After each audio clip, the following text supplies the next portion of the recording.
네, 안녕하세요. 개척자TV의 김유순입니다.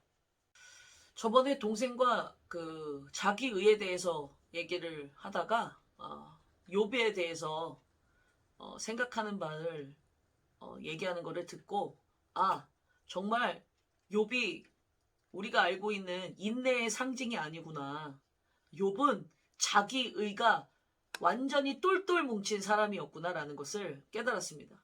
여러분들도 혹시 욥에 대해서 생각한다면 인내의 상징, 하나님을 온전히 믿었으나 사탄의 시험을 받아서 그 시험을 딛고 일어나서 다시 갑절의 축복을 받은 사람이라고 생각하고 계십니까?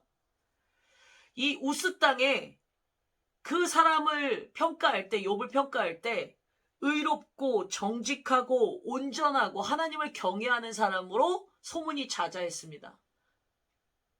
그렇다고 해서 정말 하나님 앞에 욥이 의로웠느냐라고 봤을 때는 아니었다라는 것이에요. 여러분들이 이 욥기를 제대로 잘 보시게 되면 욥은 자기 의로 가득했던 사람입니다. 우리가 욥기에서 기억해야 될 것은 욥을 하나님께서는 구원하기를 원하셨어요. 그래서 욥에게 사단을 붙입니다. 시험을 주시는 거죠. 고난을 주시는 거죠. 그래서 처음에는 주변에 있는 것들, 그의 재산 다 없어지게 하죠. 죽게 만들죠. 가축 같은 것들 다 죽여버리고, 그 다음에 자신이 사랑했던 가족도 다 잃게 만들어요. 그랬더니 거기서도 회개하고 돌아오는 것이 아니라 자기의로 가득한 사람들은 이런 말을 남깁니다. 주신 이도 여호와요, 거두시는 이도 여호와다. 와, 멋있죠? 하나님이 주셨으니까 하나님이 거두어 가신다라는 얘기를 해요. 이때까지만 해도 누가 보기에도 와, 대단한 믿음의 사람이다 라고 얘기할 수 있습니다. 그러나 결국에 하나님이 욥 본인을 치시는데 욥에게 피부병이 생기게 합니다. 그랬더니 긁어도 피부가 막 피가 나는데도 가려움이 멈추지 않아요. 그때 비로소 욥이 하나님, 저에게 왜 이런 고통을 주십니까? 왜 이런 고난을 주십니까? 저는 정말로 이렇게 부당한 고통을 당하고 있습니다. 이러면서 하나님을 원망합니다. 엘리후라고 하는 사람도 욥에게 회개하라고 얘기합니다.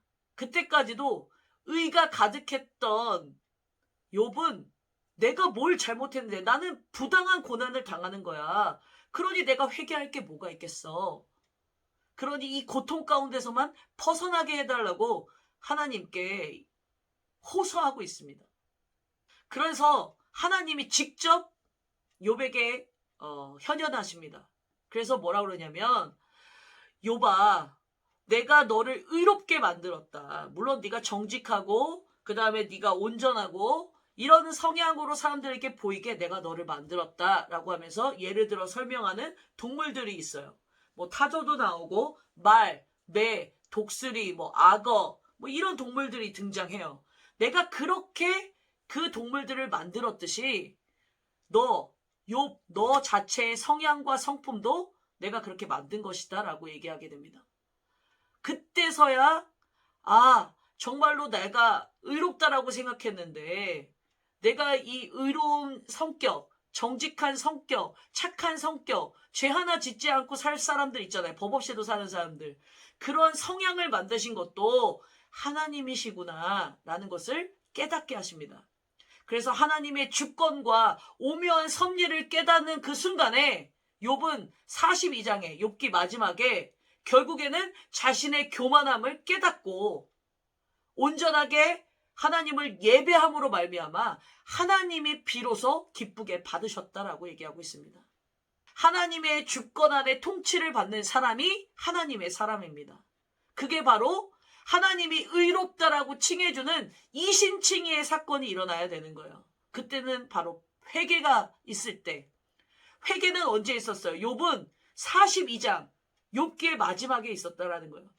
하나님이 우리를 깨끗하게 예수 그리스도의 보혈의 피로 말미암아 씻어주시고 그러므로 말미암아 내가 의롭게 칭함을 받는 그 상태가 되어질 때 우리는 구원함의 반열에 들어갈 수 있습니다.